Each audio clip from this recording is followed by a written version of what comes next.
chicken adobo for lunch with quail eggs. Yan ang aming ulam ngayon, mga kakusina. Ayan, merong nagbigay sa amin ng quail eggs, kaya hinalo ko na dito sa aking inaadobo.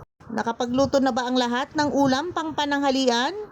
Ayan, sa mga hindi pa nakakapagluto ng ulam, ayan, baka magustuhan nyo itong aking inaadobo ngayon. Tara, lutuin natin.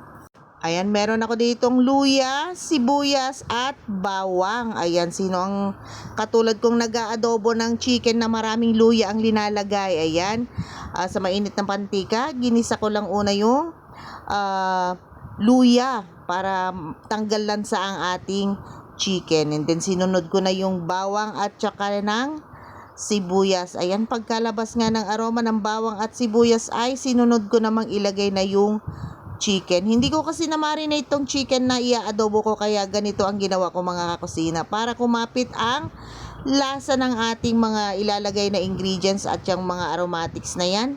Kaya prinito ko na or ginisa ko na para kumapit siya, mga kakusina. Ayan, naglagay na ako dyan ng laurel, ng pamintang buo, at saka maglalagay din ako ng pamintang durog. Ayan, masarap sa chicken or sa adobo yung medyo may maanghang-anghang dahil dyan sa ating pamintang linagay. Ayan, mga kusina, sasangkot siya lang natin ito ng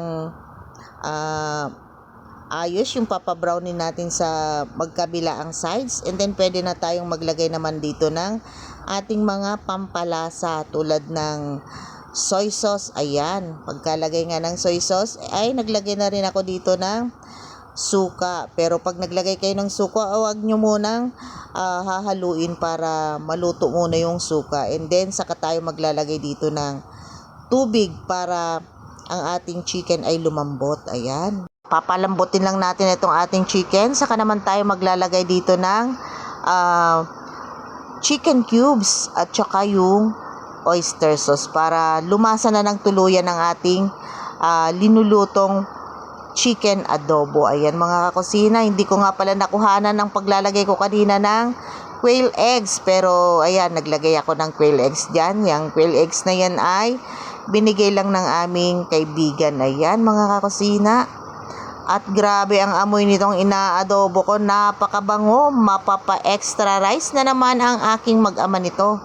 Ayan, mga kakusina, malapit nang maluto ang aking inaadobong chicken. At naglagay nga pala ako dito ng kaunting asukal para pambalanse sa lasa ng ating inaadobo, and more paminta. Ayan, para hindi na ako maglalagay ng sili.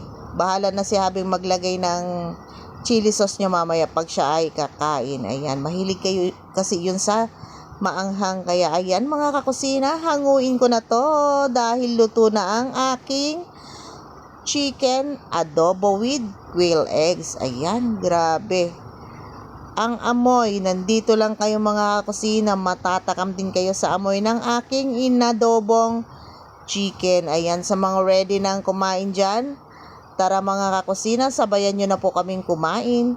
Mas masarap kumain pag marami ang kasabay. Ayan, ang ating ulam ngayon ang chicken adobong maraming quail eggs. Yung sauce pa lang nito ay ulam na. Mapapa-extra rice ka talaga sa sarap. Ayan, thank you so much sa palagiang panonood ng aking mga videos, mga kakusina. Sana hindi kayo manawa sa pagmamahal at suporta. God bless us always.